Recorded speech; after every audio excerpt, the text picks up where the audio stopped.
మిమ్మల్ని చూస్తే ఏం గుర్తొస్తుందని అడుగడుగునా నేను చేస్తే అభివృద్ధి గుర్తొస్తుంది. అవునా కాదా తమ్ముళ్ళని అడుగుతున్నా.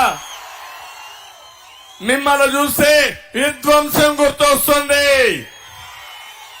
ప్రజానాయకుడు ఎప్పుడు కూడా అభివృద్ధి చేసే నాయకుడు కావాలి తప్ప కూలగొట్టేవాడు నాయకుడు కావాలన్నా తంపుళ్ళు అని అడుగుతున్నా. కొంపలు కూర్చేవాడు, కడాన కన్న తల్లికి కూడా భారమైన వ్యక్తి, జన్మభూమికి భారం కాడా అని మిమ్మల్ని అడుగుతున్నా. తమ్ముళ్ళు, ఈ రాయదుర్గులో మీరు ఒకసారి చూస్తే బాగా కరువు ఎక్కువ ఉందని నేను భైరవాణి తిప్ప ప్రాజెక్ట్ ను ప్రారంభించిన పార్టీ తెలుగుదేశం పార్టీ. అధికారం వస్తే జీడిపల్లి నుంచి భైరవాణి తిప్పకు 968 కోట్లతో పనులకు టెండర్ ఇచ్చి 12 కిలోమీటర్ల కాలువలు పూర్తి చేసి నేనే ఉండుంటే 1 సంవత్సరంలో భైరవాణి తిప్ప ప్రాజెక్టుకి నీళ్లిచ్చిన ఘనత తెలుగుదేశం పార్టీకి వచ్చేది.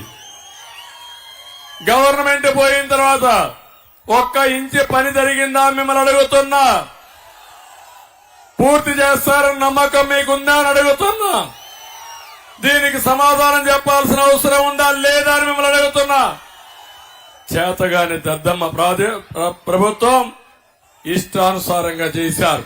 నేను అడుగుతున్నా, వైఎస్ఆర్ దొంగలు వస్తారు రేపు మీకోసం ఓటు కోసం, నిలదీయండి, చొక్కా పట్టుకోండి. ఎందుకు ప్రారంభించలేదు, ఎందుకు పని చేయలేదు నిలదీయాల్సిన బాధ్యత మీ అందరి పైన ఉందని చెప్పి కూడా నేను మీకు తెలియజేస్తున్నా. ఆ రోజు మీరు ఇంకో పక్క ఏదైతే ఉంతకల్లు ప్రాజెక్టు 4.5 కోట్లు నేను ఖర్చు పెట్టి ఆ ప్రాజెక్ట్ ని కూడా 1180 కోట్లతో పూర్తి చేయాలని ప్రాజెక్ట్ రిపోర్ట్ తయారు చేసి అడ్మినిస్ట్రేటివ్ శాంక్షన్ చేసి పనులు ప్రారంభించాం. దాన్ని కూడా పక్కన పెట్టే పరిస్థితికి వచ్చారు. నేను అందుకే మిమ్మల్ని అందరినీ ఒకటే కోరుతున్నాను. ఈ రోజు ఈ యొక్క రాయదుర్గలో జరిగే ఈ మీటింగ్ ద్వారా ఈ నియోజకవర్గ ప్రజానీకానికి ఒకటే హామీ ఇస్తున్నా.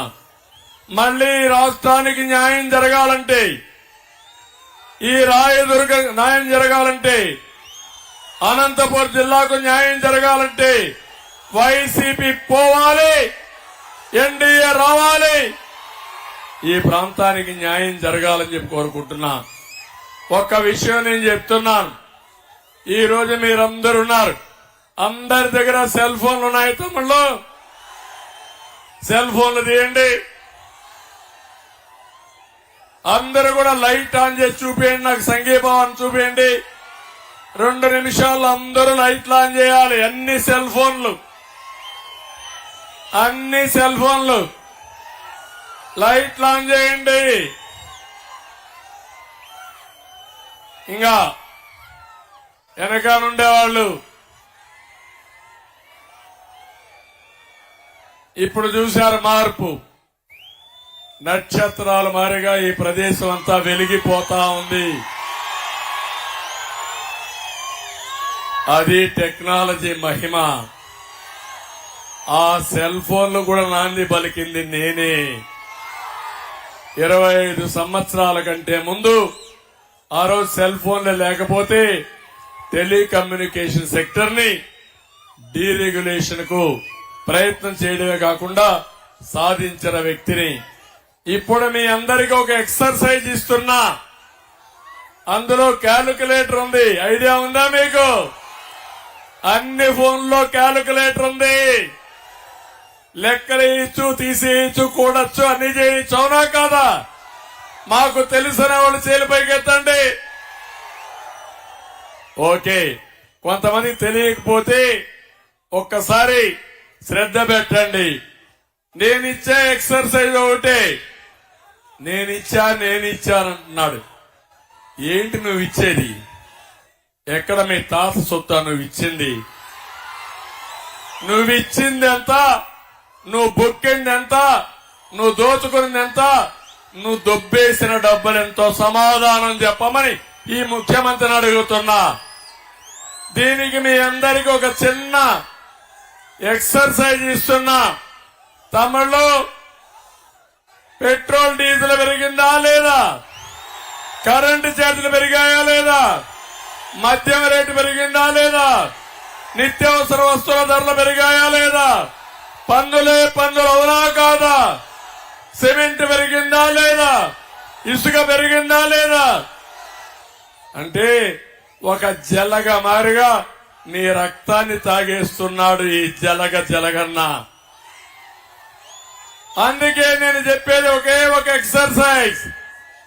మీ రక్తాన్ని తాగుతున్నాడు కాబట్టి 1,00,000 రూపాయలు మీ దగ్గర దోచుకుంటా ఉంటే దానికి 1 లీటరు బ్లడ్ గా లెక్కేసుకోండి. మీ దగ్గర దోపిడీ 5 సంవత్సరాలు ఎంత చేశాడో, ఎన్ని లీటర్ల రక్తాన్ని మీ దగ్గర తాగాడో మీరు లెక్కేయండి. రెండోది, ఈ రోజు మీరందరూ ఉన్నారు. మీ పేరుతో ఈ ప్రభుత్వం 13 లక్షల రూపాయలు 13 లక్షల కోట్లు అప్పు తీసుకొచ్చాడు. జగన్మోహన్ రెడ్డి కడతాడా అప్పు? సాక్షి పేపర్ కడుతుందా అప్పు? ఎవరు కడతారు తమ్ముళ్ళు ఈ అప్పు? ఎవరు కడతారు? పన్నుల ద్వారా మీరే కట్టాలా లేదా? కడాన ప్రభుత్వ ఆస్తులు కూడా తాకట్టు పెట్టి అప్పు తీసుకొచ్చిన దుర్మార్గుడు జగన్మోహన్ రెడ్డి. ఎక్కడా సంపాదన లేదు, దోపిడీ మాత్రం చేశాడు.